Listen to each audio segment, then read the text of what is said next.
کرتے ہیں پھر اللہ تبارک و تعالی نے کس طرح حضور غوث پاک رضی اللہ عنہ کا نوازا۔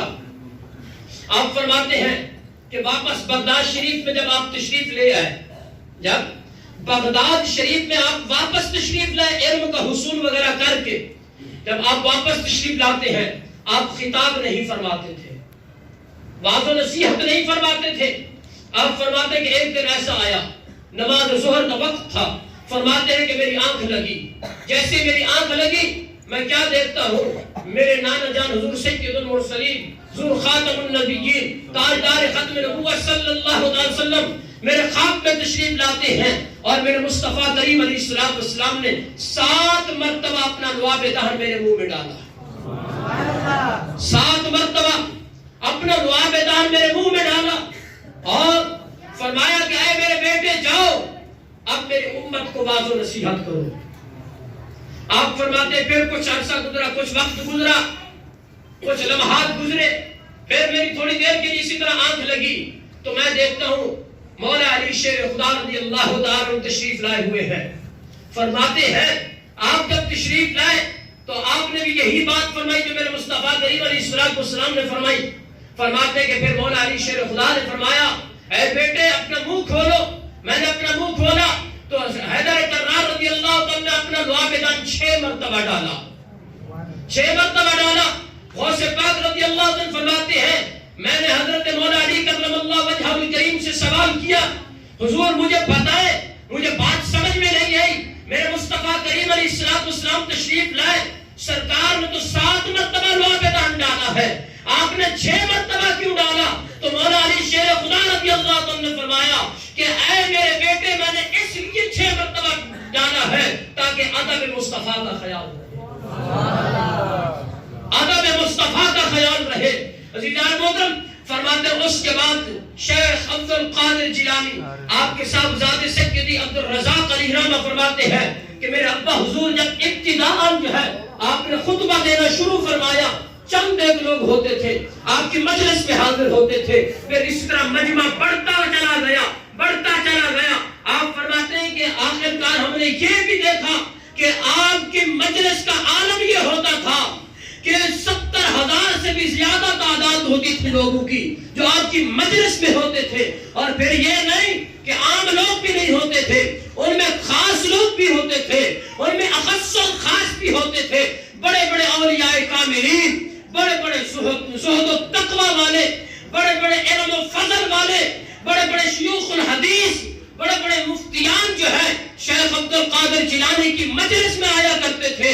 عزیزان محترم علامہ ابن جوزی علیہ رحمہ، علامہ ابن جوزی کو عام بندہ نہیں، بہت عظیم محدث ہے، علامہ ابن جوزی علیہ رحمہ فرماتے ہیں کہ میں صوفیاء کا منکر تھا، میں صوفیوں کو نہیں مانتا تھا، اس لیے کہ میں یہ سمجھتا تھا کہ صوفی جو ہوتا ہے وہ جاہل ہوتا ہے، صوفی کچھ نہیں کر سکتا، صوفی بس جاہل ہوتے ہیں، جہالت کے دھیرے میں وہ اپنے چکر لگا رہے ہوتے ہیں۔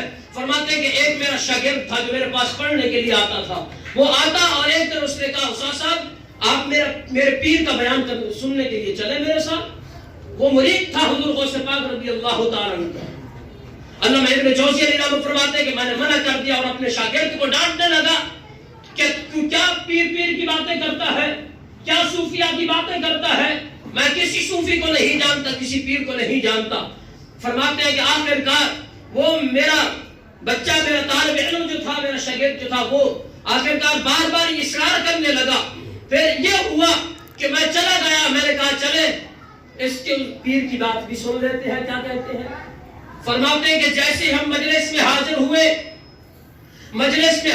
تو ایک قاری قرآن نے قرآن کی تلاوت کی، جیسے ہی اس نے قرآن کی تلاوت کی، اس نے قرآن کی تلاوت ختم کی، حضور غوث پاک رضی اللہ تعالی مسرت میں تشریف فرما تھے۔ اب آپ نے اسی آیت کی جو قاری قرآن نے تلاوت کی تھی، حضور غوث پاک رضی اللہ تعالی نے اسی کی تفسیر بیان کرنا شروع فرمائی، اسی آیت کی۔ فرماتے ہیں کہ میرا شاگرد میرے ساتھ بیٹھا ہوا تھا، جب غوث پاک رضی اللہ تعالیٰ عنہ نے ایک تفسیر بیان کی تو وہ میرا شاگرد کہتا ہے استاد محترم یہ آپ کے علم میں ہے؟ اب علامہ ابن جوزی کہتے ہیں میں نے کہا ہاں میں نے پڑھی ہوئی ہے۔ دوسری بیان کی، تیسری بیان کی، حتیٰ کہ 13 تفسیروں تک علامہ ابن جوزی کہتے ہیں 13 تفسیروں تک جب غوث اعظم رضی اللہ عنہ نے بیان کیا، میں یہ کہتا رہا کہ ہاں یہ بھی میرے علم میں ہے، یہ بھی میرے علم میں ہے، لیکن جب 14ویں 15ویں تفسیر آپ نے شروع کی تو میں نے کہا کہ یہ میں نے نہیں پڑھی، میرے علم میں نہیں ہے۔ عزیزان محترم، آخرکار حضور سیدی غوث اعظم شیخ عبد القادر جیلانی نے اسی ایک آیت کی 40 تفسیریں بیان کی۔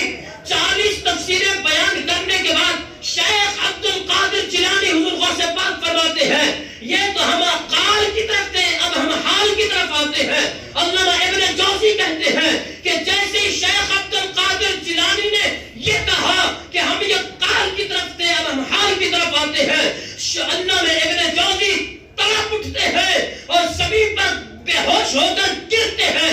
جب ہوش آتا ہے تو سیدی شیخ عبد القادر جیلانی کے قدموں میں گر پڑتے ہیں، کہتے ہیں آج مجھے سمجھ آئی ہے کہ صوفی ہوتا کون ہے، آج مجھے سمجھ آئی ہے کہ صوفی ہوتا کون ہے۔ عزیزان محترم، ہم نے تو فقط یہ سمجھا کہ غوث اعظم نے کشتی کو دلا دیا، بس یہی غوث اعظم ہے۔ ہم نے سمجھا کہ بس ان کے نام کا لنگر کھا لو تو یہی ہمارا حق ادا ہو گیا، 11ویں کر لو تو ہمارا حق ادا ہو گیا۔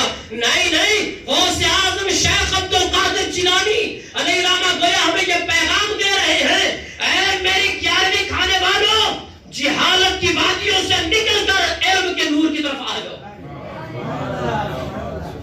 جہالت کی وادیوں سے نکلو، اپنے آپ کو جہالت کے اندھیروں سے نکالو اور میرے مصطفیٰ علیہ السلام کے دین کا علم حاصل کرو، اس لیے کہ میرے مصطفیٰ کے دین کا علم حاصل کر کے تم دنیا میں بھی کامیاب ہو جاؤ اور تم آخرت میں بھی کامیاب ہو۔ عزیزان محترم، شیخ عبد القادر جیلانی علیہ رحمہ حضور غوث پاک رضی اللہ عنہ کا فرمان جو شروع میں آپ حضرات کے سامنے تلاوت کیا، قدمی حاقی علی رقبۃ کل ولی اللہ، آپ فرماتے ہیں کہ میرا یہ قدم تمام اولیاء اللہ کی گردن پر ہے۔ عزیزان محترم، اس کے متعلق علماء فرماتے ہیں کہ جو اولیاء پہلے گزر چکے تھے، جو اولیاء پہلے گزر چکے تھے، ان اولیاء کی گردن پر بھی حضور غوث پاک کا قدم ہے، اور جو آپ کے زمانے میں تھے ان پر بھی، اور جو آپ کے بعد قیامت تک آئیں گے، ان سب اولیاء اللہ کی گردن پر حضور غوث پاک کا قدم ہے۔ اور اس کی ایک دو مثالیں عرض کر کے اپنے گفتگو کو سمیٹنے کی طرف آتا ہوں۔ عزیزان محترم، ایک بزرگ گزرے ہیں جن کا نام حضرت سیدی اویس قرنی رضی اللہ تعالیٰ عنہ۔ آپ نے وہ عظیم واقعہ آپ کا سنا ہوگا کہ سیدی فاروق اعظم، سیدی مولا علی شیر افدار رضی اللہ تعالیٰ عنہ، یہ دونوں شخصیات جو حضرت اویس قرنی رضی اللہ عنہ کی بارگاہ میں گئی اور میرے آقا علیہ السلام کو جبہ مبارک پیش کیا اور دعا کے لیے عرض کیا کہ میرے آقا علیہ السلام نے حکم فرمایا ہے کہ میرے اویس سے کہنا کہ میری امت کی بخشش کے لیے دعا مانگے۔ جب یہ دعا کا کہا گیا، حضرت اویس قرنی رضی اللہ عنہ نے سجدے میں سر رکھا، سجدے میں سر رکھ کے رب کی بارگاہ میں امت مصطفیٰ کی بخشش کے لیے دعا مانگ رہے ہیں۔ جب دعا مانگ رہے ہیں، حاطف غیب سے آواز آتی ہے، اے اویس، ہم نے تیری دعا سے امت مصطفیٰ، آدھی امت مصطفیٰ کی بخشش کر دی ہے، آدھی امت مصطفیٰ کی بخشش کر دی ہے۔ اویس قرنی رضی اللہ عنہ فرمان عرض کرتے ہیں، اے مالک، آدھی امت کی تو بخشش ہوگی، بقیہ آدھی کہاں جائے گی؟ بقیہ آدھی کہاں جائے گی؟ تو اس وقت حضرت اویس قرنی رضی اللہ عنہ فرماتے ہیں، پھر آواز آئی حاطف غیب سے، آواز یہ آئی کہ اے اویس، ہم نے آدھی تیری دعا سے بخش دی ہے اور آدھی امت مصطفیٰ، میرا ایک برگزیدہ بندہ ہوگا جس کا نام عبد القادر ہوگا، آدھی امت ہم نے عبد القادر کے حوالے کر دی ہے، آدھی امت ہم نے عبد القادر کے حوالے کر دی ہے۔ حضور سیدی اویس قرنی عرض کرتے ہیں، مالک، وہ عبد القادر کون ہے؟ کب آئے گا؟ کہاں ہے؟ تو اللہ تبارک و تعالیٰ کی گویا حاطف غیب سے آواز آئی کہ اے اویس، وہ میرا بھی محبوب ہے، میرے محبوب کا بھی محبوب ہے، وہ میرا بھی محبوب ہے، میرے محبوب کا بھی محبوب ہے، اور اس کا یہ اعلان ہوگا قدمی حاقی علی رقبۃ کل ولی اللہ۔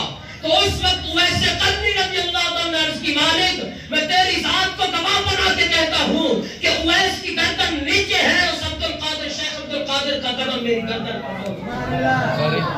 یہ وہ ولی کامل اویس قرنی رضی اللہ عنہ نے جو آپ کے زمانے سے پہلے کے ہیں، لیکن اپنی گردن جھکا کر جو اس بات کو تسلیم کر کے جا رہے ہیں۔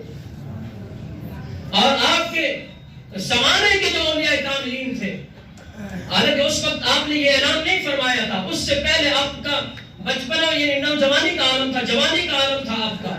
حضرت قیس رحمت اللہ علیہ ایک بزرگ گزرے ہیں، بہت بڑے بزرگ ہیں عزیزان محترم۔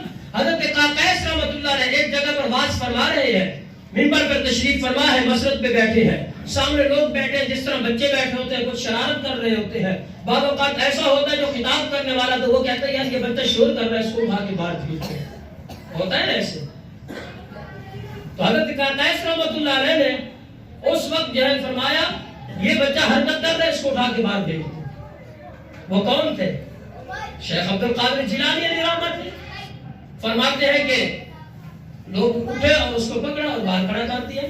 جب باہر کھڑا کیا تو وہ دوبارہ اندر آ گئے۔ جب دوبارہ اندر آئے فرماتے ہیں آپ نے پھر فرمایا اس بچے کو باہر لے گئے، دوبارہ بچے کو باہر لے گئے، وہ دوبارہ آ گئے اندر۔ پھر جیسے دوبارہ دوسری مرتبہ اندر آئے تو حضرت قیس رحمت اللہ علیہ کی چیخ بلند ہوئی۔ آپ نے فرمایا لوگوں جلدی سے ایک اور مسند لے آؤ،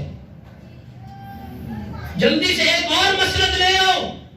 جب دوسری مسند رہی گئی یعنی دوسری کرسی رہی گئی تو آپ نے اس بچے کو یعنی شیخ عبد القادر جیلانی علیہ رحمہ کو اپنے برابر میں بٹھایا اور برابر میں بٹھا کر لوگوں کو مخاطب کر کے کہا کہ اے لوگوں یہ مت سمجھنا کہ یہ بچہ جو ہے شرارت کر رہا تھا یا میں نے اس کو کسی اور وجہ سے باہر نکالا، نہیں، فقط نکالنے کا مقصد یہ تھا کہ میں تمہارے سب کی توجہ چاہتا تھا۔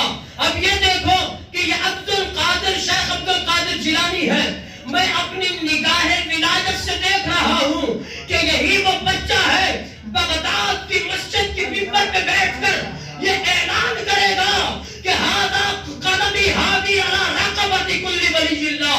یہ اس وقت اعلان کرے گا، لیکن میں آپ سب کو گواہ بنا کے کہتا ہوں شیخ عبد القادر جیلانی کا قدم پکڑا اور اپنی گردن پہ رکھا، کہا اے لوگوں گواہ ہو جاؤ، میں آج یہ اقرار کر کے جا رہا ہوں کہ عبد القادر جیلانی کا قدم میری گردن پر موجود ہے۔ شیخ عبد القادر جیلانی کا قدم میری گردن پر موجود ہے۔ عزیزان محترم یہ ہے غوث اعظم شیخ عبد القادر جیلانی۔ یہ مقام ملا کیسے؟ فقط بریانی کھانے سے، فقط قورمے کھانے سے، فقط حلوہ کھانے سے؟ نہیں، ہاں اس میں بہت محنتیں کرنی پڑی۔ اس میں شیخ عبد القادر جیلانی علیہ رحمہ حضور غوث پاک رضی اللہ تعالیٰ نے اپنے دن رات اس طرح مجاہدات کے اندر گزار کر، علم کے حصول کے اندر گزار کر اس مقام و مرتبے کو پہنچے۔ آخری بات کہہ کر اپنی گفتگو کو سمیٹ رہا ہوں۔ عزیزان محترم حضرت علی بن حیتی رضی اللہ تعالیٰ عنہ، یہ کون ہے علی بن حیتی؟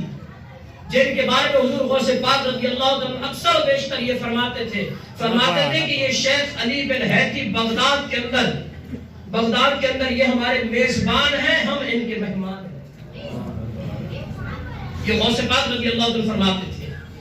علی بن حیتی رضی اللہ عنہ ایک دن حضور غوث پاک رضی اللہ عنہ کی مجلس میں بیٹھے ہیں اور کیا دیکھتے ہیں کہ حضور غوث پاک رضی اللہ عنہ کا خطاب جاری و ساری ہے۔ اتنے میں شیخ علی بن حیتی کی آنکھ لگ جاتی ہے۔ شیخ علی بن حیتی کی جیسے ہی آنکھ لگی غوث پاک رضی اللہ عنہ نے اپنا خطبہ روک دیا۔ خطبہ روکنے کے بعد حضور سیدی غوث اعظم شیخ عبد القادر جیلانی علیہ رحمہ منبر سے اترے اور علی بن حیتی کے سامنے کھڑے ہو کر آپ نے ایسے ہاتھ باندھ کے ادب کے ساتھ سر جھکا کے کھڑے ہو گئے۔ سر جھکا کر علی بن حیتی کے سامنے کھڑے ہو جاتے ہیں۔ کچھ دیر گزری، علی بن حیتی اسی طرح محو خواب ہے۔